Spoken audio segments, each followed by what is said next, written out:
Hi, I'm Emma from LexisNexis and I'm joined by Joan and Patricia, and we're going to talk about being an inclusive leader. I've read quite a lot recently about inclusive leadership, and that term seems to be coming up quite a lot at the moment. So, Joan, can I ask you what inclusive leadership is and what you think the benefits of this style of leadership are? Speak to your team and understand what their issues are. That, to me, is the goal of true inclusive leadership. You understand what drives your team, what differences they have, how that plays into the dynamics of your group, and then you're better able to take on board what your team dynamic and the makeup of your team bring to achieving your goals. Ultimately, that's the best way. It brings out skills like emotional intelligence. It also brings out skills like cultural intelligence. So it really is the best way going forward when you can include your people in how you deliver your objectives. That's the benefit to me. Brilliant, that's great. And Patricia, do you have any views on inclusive leadership? To me, inclusive leadership really celebrates you for who you are without judgment. So from your age, your race, down to your opinions, your approach to things, it really allows you to bring your best self to work. And I think the other benefit is that it fosters deep levels of trust. You've both really helpfully given your opinion of what inclusive leadership means to you. So thinking about your own experience and people that you've seen that you think are really great inclusive leaders, what are the common traits that these individuals share? Joan, do you want to start? Sure. So for me, the first trait is being a good listener.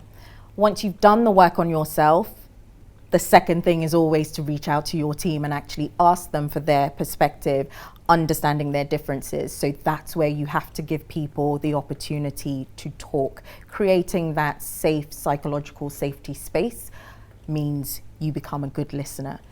And then secondly, I would simply say having a commitment, a real commitment to change is what really differentiates an inclusive leader. Change takes time. And so once you've taken on board what your team's dynamics are and the differences, and you've now implemented that, you have to say, I am committed to making sure these are the things that will drive the business, the team, and move us forward. Brilliant, thank you. Patricia? For me, there are two traits that I have observed in leaders who are inclusive. So first of all, open-mindedness. So it's being genuinely excited and curious about another person's point of view, their approach to tasks, or indeed life in general.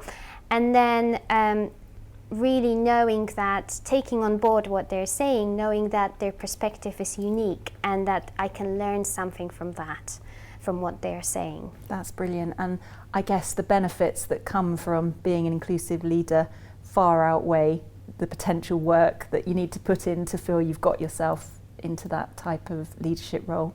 Absolutely. Yes. It benefits the team at the end of the day. In the hybrid working world that we're in, can you share any examples of practical things that a manager or a leader could do if they wanted to encourage and support a more inclusive culture in their teams? One of the ways that you can encourage growth, talk, creativity is to not micromanage. You need to give your team the opportunity to develop, like I said, to be creative, come up with new ways of doing things. Another tip, practical tip, would be to encourage your team to come in, have set days, core days for the legal team. Another tip would be to encourage your team to be there for each other. So whilst you are setting the tone as a manager, a leader, and you have an open door policy to encourage people to come to you, also encourage your team to be their leaders in their own right and to check in on each other. So these are just some practical tips. Some great ones there. Have you got anything you can add to that, Patricia? That was some list. That is certainly hard to follow, but I will try. I think that I would actually really urge managers to utilize some very simple and probably pre-existing tools that the organization is providing. For example, one of the companies I used to work for provided a workshop around insights discovery. And insights discovery really is a psychometric tool to get to know yourself better.